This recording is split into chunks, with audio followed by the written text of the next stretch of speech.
Well, today we celebrate the feast of the Holy Family of Jesus, Mary, and Joseph. And the readings really call us to attitudes and actions that can bring harmony and joy to our family life. That first reading here echoes the lesson of the fourth commandment and emphasizes our call to obey, honor, respect, and even to revere our parents. And he notes the many blessings that come from this reverent and respectful attitude, and that a son will be blessed and will have much blessings in life. And then we know that, in a sense, when we honor our parents, our mothers, our fathers, we also honor God because he is asking us to do so. God who worked through those parents to bring us the gift of life. And the Catechism of the Church reminds us that respect and honor to parents derives from gratitude toward those who, by the gift of life, their love and their work, have brought their children into the world and enabled them to grow in stature, wisdom, and grace. What parent doesn't want that for their children? To grow in stature, wisdom, and grace, to know the Lord, to have a relationship with him, to grow close and thus lead a life of holiness. And this gratitude for our parents, to our parents, and to God can lead us, of course, to a deeper appreciation of the gifts that we have received through that basic and most beautiful gift of life. And then we hear from Paul in his letter to the Colossians. He really is giving us a tool to bring healing to our family relationships. I know that in all of our families, and mine is no exception, of course, there are always squabbles, there are sibling rivalries. As we grow older as children, if you're a son, you have that independence you're trying to gain, and so sometimes we have fights with our fathers, and I suppose it's the same for daughters. And I hear that, when we have our confirmation students come for confessions. But I always say that it will be temporary, because when we finally are out of the house and old enough, and we realize, they're only been trying to do good for us, okay? It's like Mark Twain, who said, when I was 16, I couldn't fathom how ignorant my father was. When I was 21, I couldn't believe how much he learned, right? It's not the parents that learn, it's the children who learn. But Paul is giving us tools for healing, as I say, those family relationships. As God's holy children, holy and beloved, he tells us we are to put on heartfelt compassion, kindness, humility, gentleness, and patience, and to top off all of those qualities with forgiveness and the bond of love. And perhaps most important, Paul reminds us as Christian families to put Jesus as the very center of our family life, to be controlled by the peace of Christ, to let Jesus' word dwell within us, and to do everything in the name of Jesus. Beautiful readings for us. And then, of course, we hear in our gospel how the Holy Family had to escape when Jesus was sought, when Herod was trying to seek to kill him. And then they go to Egypt, and then Herod dies, and they're ordered to come back. And they do all that. The Holy Family also has its struggles, but they are the perfect example of obedience to God. And there is a short story that I wish to tell you about another family. There was a family, we'll call them a family of monks. And they lived in a monastery, of course, together, but like every other family, sometimes there were squabbles, sometimes there were difficulties. And so it came to a time when the abbot was looking around at his brothers, and things weren't going as well as they should be going. And the monastery had shrunk because of the numbers of the religious people weren't entering.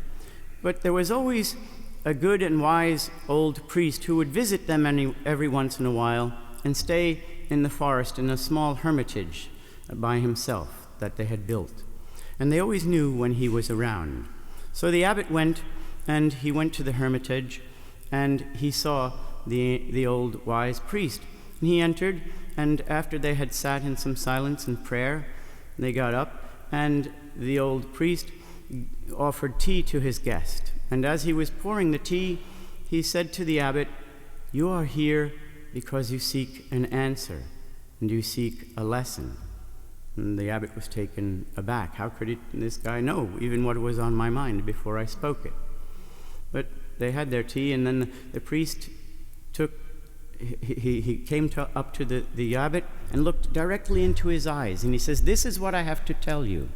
He says, "But I'm going to tell you this once, and you can only mention it once, and then it can never be mentioned again." And he looked into the abbot's eyes and he said, "The Messiah lives among you." That's all he said. And the abbot was quite struck by this. How can this be? And he went back to his brothers in the monastery and gathered them together, and he told them, "This is what the hermit told me, the old wise priest who we love so much. He said that I could say this only once, and then it could never be discussed. It could never be mentioned again among us." And he looked into each of their eyes. He says, "The Messiah lives among us." And they were all taken aback too. They wondered, "Oh my goodness, can it be Brother Joseph? Can it be Brother Francis? Can it be Brother Thomas, Brother Peter? Who is the Messiah living among us?" But they couldn't mention it. They couldn't talk about it. So they went about their work and about their prayer. And what happened was that they started treating one another with that special reverence. If the Christ lives among us, we have to treat him well, right? And what happened over time is they kind of really forgot what they were given that message, but what happened was that the quarrels ceased, of course, and the sharing became more easier. Gentleness and kindness became abundant qualities in the monastery. Humility and patience once again became the household words that they were supposed to. The Messiah among us. Who knew? And so the lesson is, of course, obvious, that when we look at one another, we are supposed to see in one another that we are made in the image and likeness of God, and because of that alone, we have an innate dignity, each and every one of us. We have been given that gift of life. We have been given the gift of salvation. But in our families, as I say, sometimes, we have all those quarrels. It's part of growing up, and it's part of family dynamics, family life. No family is perfect except for the Holy Family, Jesus, Mary, and Joseph. But if we just take that simple lesson and apply it in our own families, we start to look at one another as another Christ, as perhaps, not that they're Christ themselves. We know that. We're not Christ here. I know that. But the idea to treat one another with that special reverence, as if Christ was among us, for he is. And then perhaps the quarrels will cease.